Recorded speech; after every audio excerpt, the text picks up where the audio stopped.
Olá, gente. Professor Marcos Dominici aqui, né? Hoje a gente vai falar novamente em academicismo, só que dessa vez no Brasil. Ou melhor, como isso ganhou forma no Brasil. Arte. Espero vocês. Vamos lá?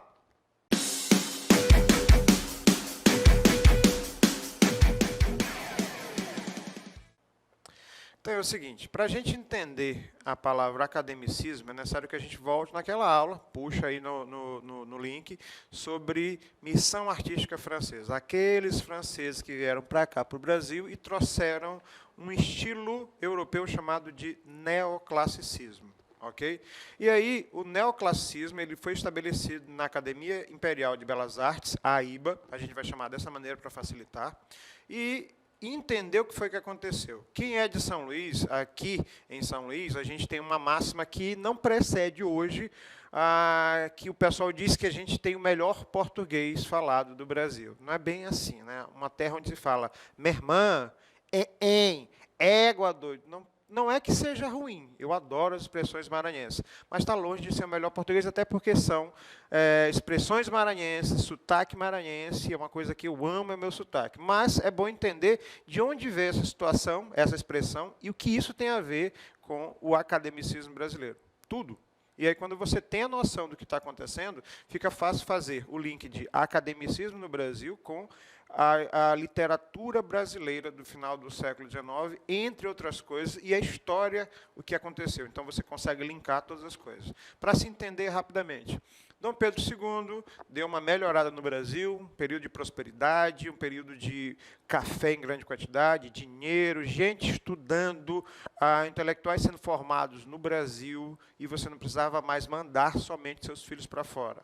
Agora faz sentido. Por causa disso é que nós temos o português mais falado no Brasil, porque naquela época figuras pouco conhecidas como Gonçalves Dias, né, Aloysio Azevedo, Arthur Azevedo e outros maranhenses célebres na literatura, eles coincidem porque fazem parte desse processo de prosperidade e um desenvolvimento cultural bem mais sólido. Okay? Para a gente reforçar, o que isso tem a ver com a arte? Tudo. Por quê? Porque os artistas eram formados na Academia de Belas Artes, na AIBA, e estudavam aqui no Brasil e começaram a representar o Brasil nas suas telas. Não só retratar, mas também contar a história sociopolítica, cultural do Brasil no final do século XIX. A gente vai falar hoje sobre esses artistas, agora não dá para correr, nomes que são extremamente importantes para que você tenha noção de que eles existem, certo? E a gente entender como isso aconteceu. Aqui, por exemplo, é uma obra de uma mata chamada Mata Virgem, de um pintor chamado Manuel Porto Alegre. Mas quem foi esse cara? Bom, as pessoas que eram artistas e queriam fazer parte da Academia de Belas Artes, ocasionalmente eram artistas autodidatas, artesãos, que passaram a ter conhecimento técnico. Professor, eu não estou entendendo. Então, o que eu vou falar? Né? Eu vou dizer a seguinte situação. Eu tenho gente que sabe fazer, mas precisa de uma formação técnica, como uma faculdade. Na verdade, uma faculdade. Foi isso que aconteceu no século XIX com esses artistas brasileiros.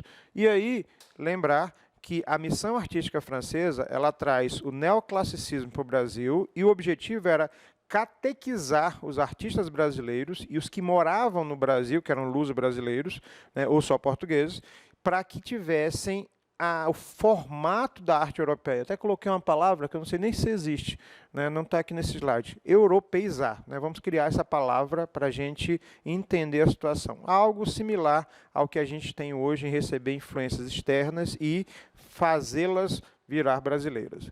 Então, primeiros artistas da Academia de Belas Artes, as primeiras turmas, os primeiros professores que foram formados, porque não viraram só artistas, pintores, mas também viraram professores, coordenadores, entre outras coisas, fizeram esta arte ganhar formato.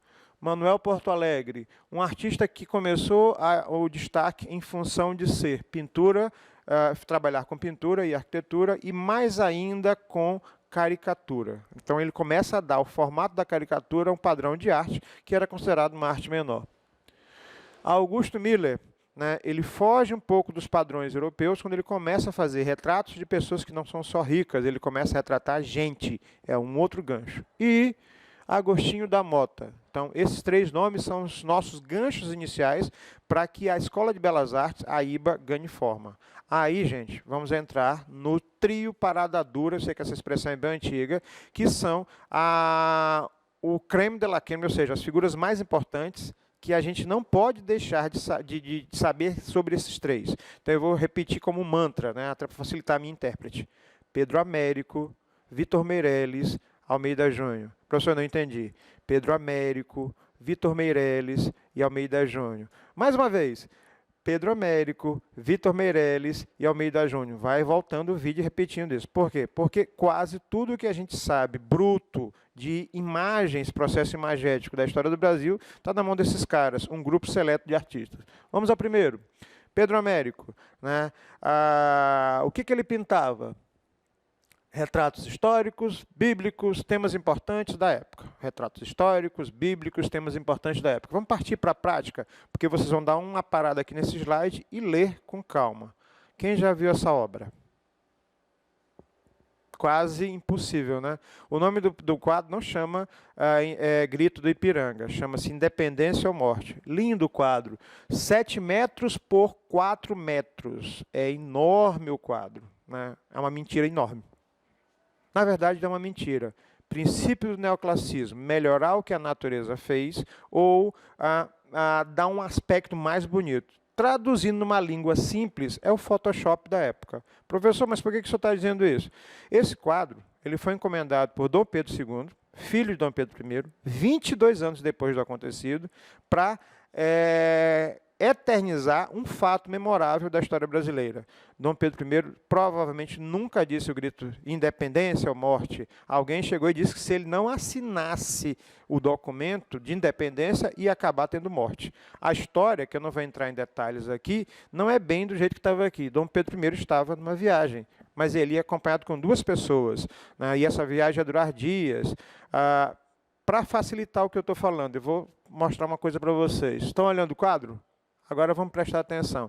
Alguém notou que tem um coração estilizado nesse formato? Ou seja, o pintor Pedro Américo criou essa ideia, né, eternizando um fato histórico, que para a gente é muito importante, e em novelas e filmes brasileiros, a impressão que se tem é que Dom Pedro realmente fez isso. Princípio do academicismo. Eu fazia um quadro tecnicamente perfeito para lembrar um fato histórico, mas eu tenho que dar uma ajeitada para a coisa ficar bonita. Tanto é que os dragões imperiais, o caminho, o homem com a carroça, o carro de bois, ele está estruturado em função disso aqui, certo? Próximo, Tiradentes esquartejado. Gente, olha isso aqui, ó.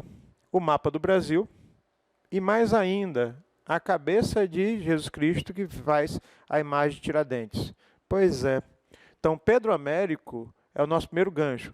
Vitor Meirelles, nosso segundo gancho. Para facilitar, os temas são os mesmos, mas, já viram essa obra? A primeira missa no Brasil. Gente, eu me divirto quando eu falo isso em sala. Olha como estão bonitinhos os índios, todos sentados. Parecem as crianças da educação infantil na primeira missa que foi feita no país. O pessoal daqui do estúdio está se esticando para olhar e rindo da situação. Por quê? Porque é uma mentira. Não é uma mentira. É uma idealização gigantesca do artista no século XIX de uma coisa que aconteceu no século XVI, final do século XV, século XVI. Ou seja, um quadro de 3,5 metros por 2,60 metros de altura que idealiza uma coisa que possa ter sido passada na cabeça do artista. Próximo. A Moema, atenção a esse nome de Índia. Um nome de índio, né, com um corpo que não perfaz o corpo de uma mulher indígena, mas sim de uma mulher europeia. Uma índia morta na praia. É justamente a metáfora do princípio do romantismo no Brasil, onde essa Índia ela tem a metáfora das tribos indígenas que foram expulsas da beira da praia. E nosso último artista, ainda Coração da Princesa Isabel, e nosso último artista, Almeida Júnior. Já viram aquela expressão, o caboclo saiu do mato, mas o mato não saiu dele, com R mesmo? Né? Pois é, um cara que, como os outros, ganhou bolsa de estudo, né, de Dom Pedro II para Paris e representou inicialmente a corte e os nobres portugueses no Brasil, mas, principalmente, representou o caipira brasileiro. Olha só, o homem picando fumo, o homem de pé no chão, com traços hiperrealistas, mas que representa o Brasil em sua totalidade. Né? O violeiro E aí eu vou jogar na cara de vocês que eu tive o prazer de ter contato com esse quadro aqui ao vivo, só não toquei por causa das regras, mas que deu vontade, né? E o quadro é maravilhoso. Como esse cara conseguia fazer hiperrealismo no final do século XIX? Ele foi amigo pessoal de Monet, Manet, Renoir, Degas, deve ter olhado Van Gogh, entre outras coisas. Então, a gente fica bem aqui e espero vocês para continuar falando sobre academicismo brasileiro na próxima aula. Um abraço.